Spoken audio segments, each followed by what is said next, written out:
Good morning and welcome, Patriot Radio News Hour. Joe and Jason on this Wednesday as March is starting to come to an end. And, man, can't get here fast enough.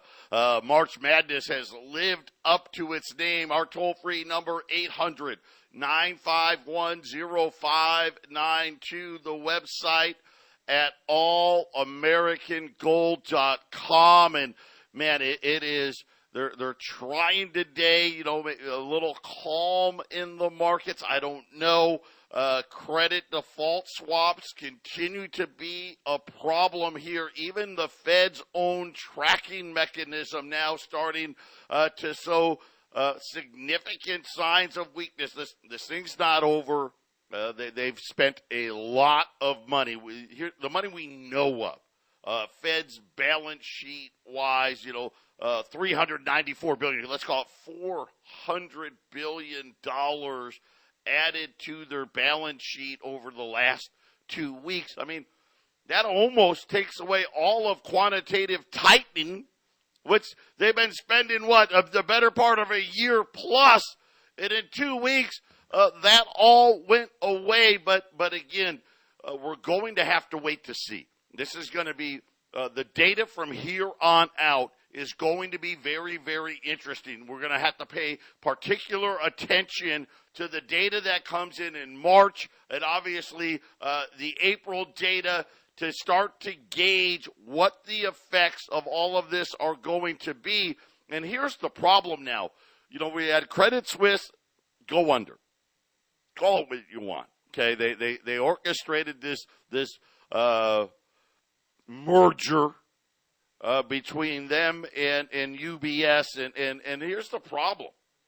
They're no better off, right? So we don't know where the next hit could be. Is First Republic, is that over? I don't think so, and I'll tell you why I don't think so, because the math still's the same, right? The math is still the same. We'll see. There's another bank. There's been a lot of talk about some bigger regional banks, Comerica, seeming to come up quite often as another one of these that has potential issues. I'll say it. I said it yesterday. I'll say it again today. Don't be lazy.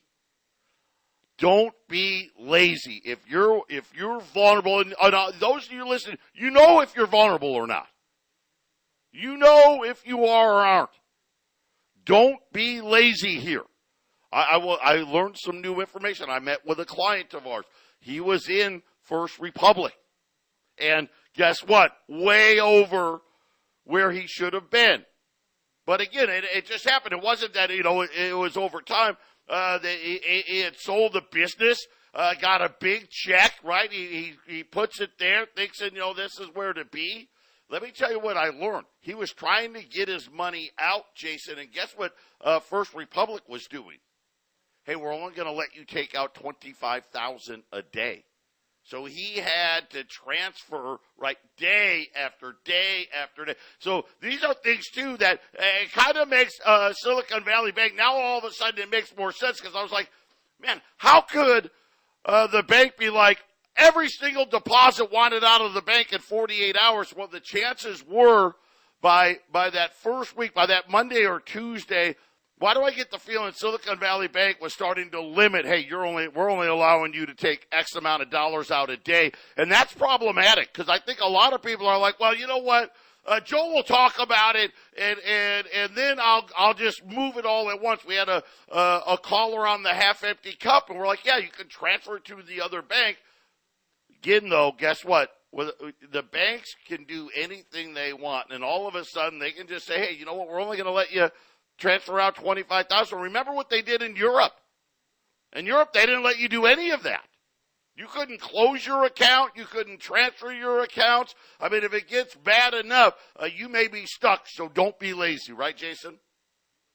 Yes, some echoes of Greece and Cyprus in there, and it's kind of like your boat's taking on water, and so they don't want everyone to take all their money out all at once. So they just, it's a bucket at a time, right? They're trying to keep themselves floating, and it's just not working, Joe. And this is going to happen more and more. Joe and I were talking briefly before the show, and I said, well, But what's the next bank that's going to fail? But we don't know when it is. It's going to happen. I think there's too many banks that are locked, laced fingers together, and there's too much of that, and without any independence from the system, without being apart from what everybody else is basically investing in, you're gonna feel it. I mean, Joe, I just wonder on a small scale how much Chinese their commercial and the residential housing market crashing a year and 2 years ago. I wonder how much of that is slowly seeping into this. I haven't heard anyone connected together, but these companies, they're worldwide companies that own these things.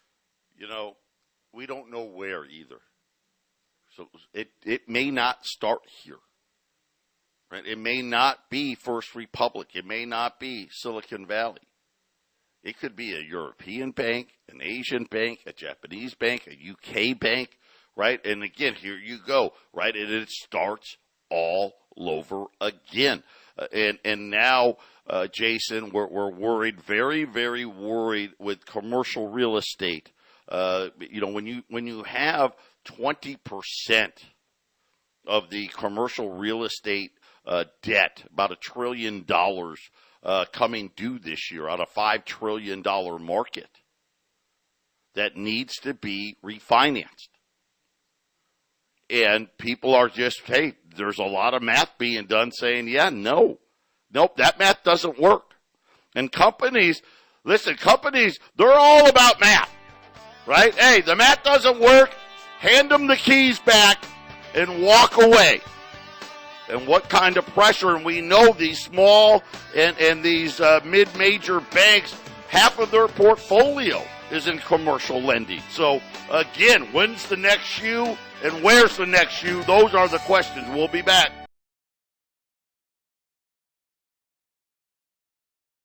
(800-951-0592). Joe and Jason, Patriot Radio News Hour. The Dow is up today. About 170 points. The S&P's up 35. The NASDAQ's up 125. And I guess, no bank had a blowout today.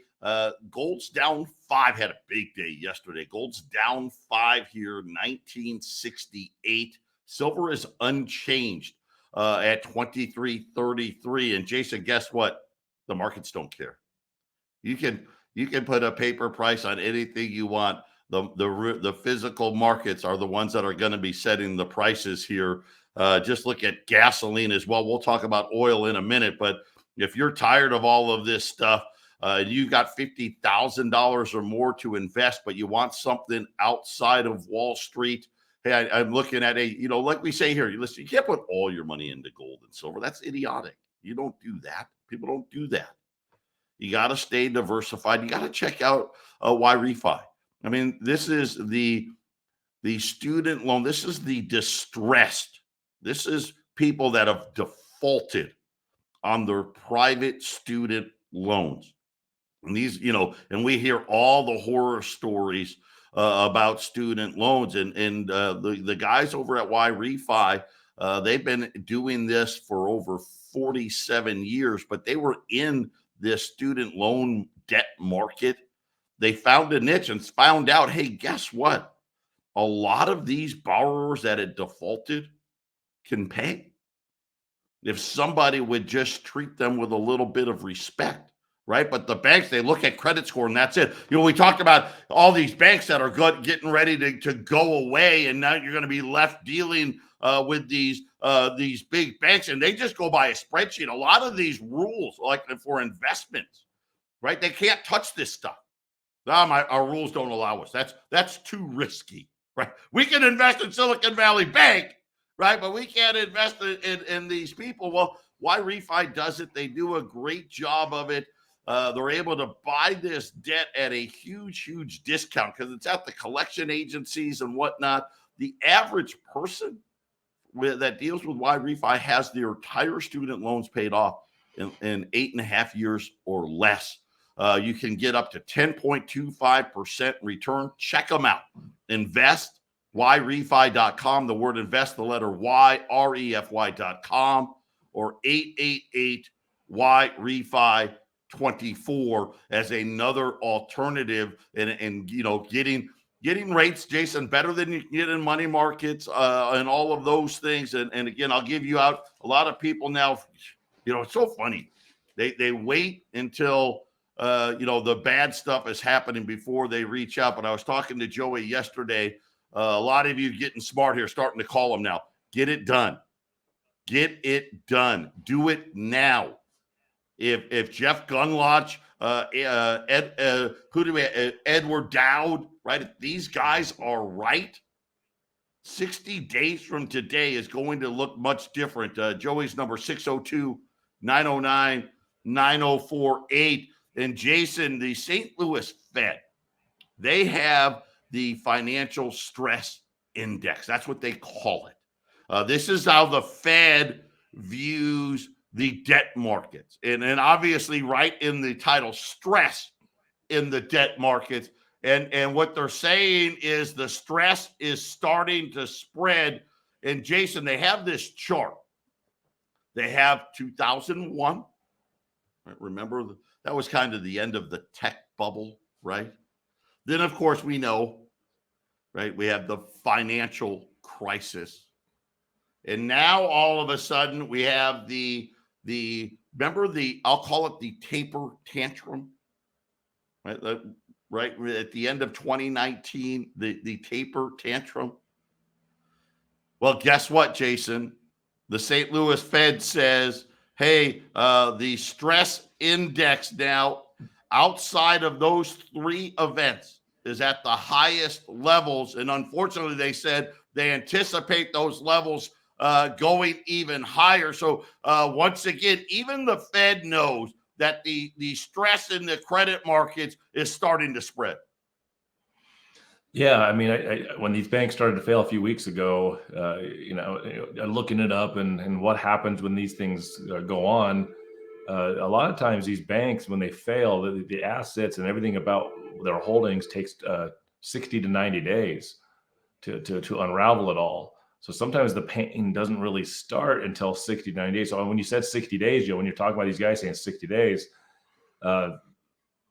what's going to happen is how many more banks are going to have ultra stress or be failing in the next 60 days. And then this thing will just start turning over itself very quickly. It'll start to pile up. It's like the snowball going down the hill, so to speak, where it's this little thing that's going down the hill. And okay, that's where we're at a few weeks ago. The few banks that went down, they're not that big, and we can handle, we can fix that. But the snowball just keeps gathering snow and getting bigger and bigger until it turns into this massive thing that can just bowl through a house, right? That's what I think is going to be happening this year, Joe. I hope you're wrong. I do. It's about speed. Speed is a very important factor. If it happens quickly, I mean, Silicon Valley came out of nowhere. Right? Credit Suisse, we were talking about Credit Suisse. Like we were talking about Credit Suisse last year. And that there was the warning signs that they were in trouble.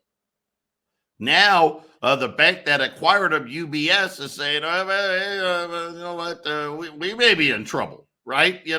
Two bad banks coming together. And I think speed is going to dictate if it goes quickly. If there's an avalanche, that's going to be a problem. That'll be a major blow here. And think about, like I said, you've got competing sides to this, right? BlackRock, don't bet on a rate cut. You'll that's not going to happen. Jeffrey Gundlach, it's happening, right? Edward Dowd, it's happening. Mira Rubini, it's happening. Jeremy Siegel, right? The Nobel laureate himself came out twice in the last, 72 hours. First of all, calling the Fed's model absurd, and that the Fed is going to have to cut rates. And guys, that just means there's going to be a lot of stress that we don't see this particular second. Like right now, Wall Street's like, okay, for this particular minute, right? It's almost like an addict, right? Right? You got to stay clean, right? Oh man, I got to stay clean for a year. That's overwhelming, right? No, Hey, I just got to stay clean for the next 5 minutes, right? I got to stay clean for the next hour, right? You just these little chunks, but that is an opportunity to allow you to get your affairs in order. Like I said, don't be lazy here because this isn't over. This is just starting because when you look at and again, we're looking at debt markets, the stress on these markets. Okay, look at what I just said. It's almost at 01. Listen, it is one little pinch away from being the dot-com bubble. Right? Then the next one is the taper tantrum, and then, of course, the financial crisis. Jason, these are signs that are telling you, get your house in order. Yeah, this is a great time to be saving money because if things go very badly in the next couple of weeks or the next few months, if things go badly the rest of the year, if things don't get really bad until next year, it doesn't really matter because once you've saved, you put a lot of this stuff away and hold it in a safe place. And I think the inflation is something that's going to be a massive, massive disaster for the world, and especially in this country, as it rears its head, I think, in a major way later. You're going to be in a safe place holding assets. And if you're an investor type, you can then bring that gold in after it's gone up to $3,000 an ounce. And it's like, hey, there's something else I want to go put my money in.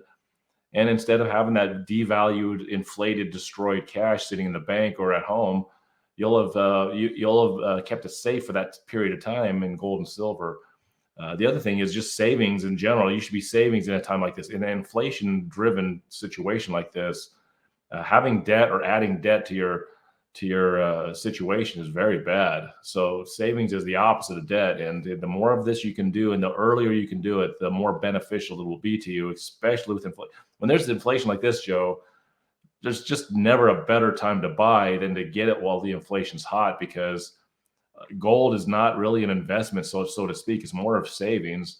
And when inflation's hitting hard and it's hot like it is the last couple of years, if you can get on it, Joe, we don't even know how long the inflation will be elevated for how many years, or if it's permanent. And we don't know if we're going to get in, is that CPI get later on? Is it going to subside for a few months and then suddenly jump up to 10 or 12 and record levels, right? Got to get that stuff put away. You got to buy gold and silver. I hate it. I do, because I know there's only one thing that's going to make it go away. That's a big crash. Big. Why so big? Well, because they blew the bubble. I mean, let's face it. I mean, think about the financial crisis. We took the Fed's balance sheet from $700 billion to $4.5 trillion. Well, it's almost $9 trillion now, right? Think how big that is. How much bigger that is. The debt. What's the debt in 08? 7, 8, maybe 9 trillion, right? We don't even know what the debt is right now because we're at the debt ceiling. But we know this. We know it's at least 32 trillion, plus what's on the Fed's balance sheet. So we know we're over 40 trillion. And this is kind of the situation that we talk about, right? The Fed running for cover and cutting the rates will mean that, and again, I hate to say, remember we called it the double Great Depression for a while? That's what we were calling it. Because the Great Depression, we had deflation, right? Deflation. And think about what that means for the banks. Not only did they buy these long-term securities at these ridiculous rates, 1%, 0.5%, who knows, and are losing. Could you imagine then the underlying assets start dropping in price, magnifying the losses, right? Case Shiller was out today talking about home prices. I've never seen a guy go, he was like, home prices are very, very, very, very, very high. They have to come down. I don't know, do they? Right? It depends, right, Jason? I mean, they don't have to. It depends. I mean, are they going to keep throwing money? Listen, they just created $400 billion out of thin air. Yeah, inflation makes it hard for these guys. Some guy could say, I've been watching these in economic markets for 30 years, and I'm an expert." And they can say this stuff, but were they doing this during the 70s and early 80s? You got to be one of those guys and be an expert back then and an expert now. Those guys, right? The debt was $400-500 billion. No one had a credit card. Credit cards didn't exist. No one had student loan debt, right? A home was $26,000. This is much, much worse, much, much different. I'll give you a perspective. Listen, it has been insatiable. The demand in gold is off the charts. Listen, gold's down $5. $20 gold pieces are now $2,430 and rising. Right now, you know what? I've been buying every $10 Liberty I can buy because they're cheap. Today, I got $10 Liberties. Listen, they were $11.80 yesterday. They're $11.80 today. But now it's a $70 difference. Because guess what? The big guys, they don't care. Nope. Give me the 1 ounce because that got the most room, and give me all that you can. Jason, that is a new record. 2 $10 Liberties, $70 less than a 20.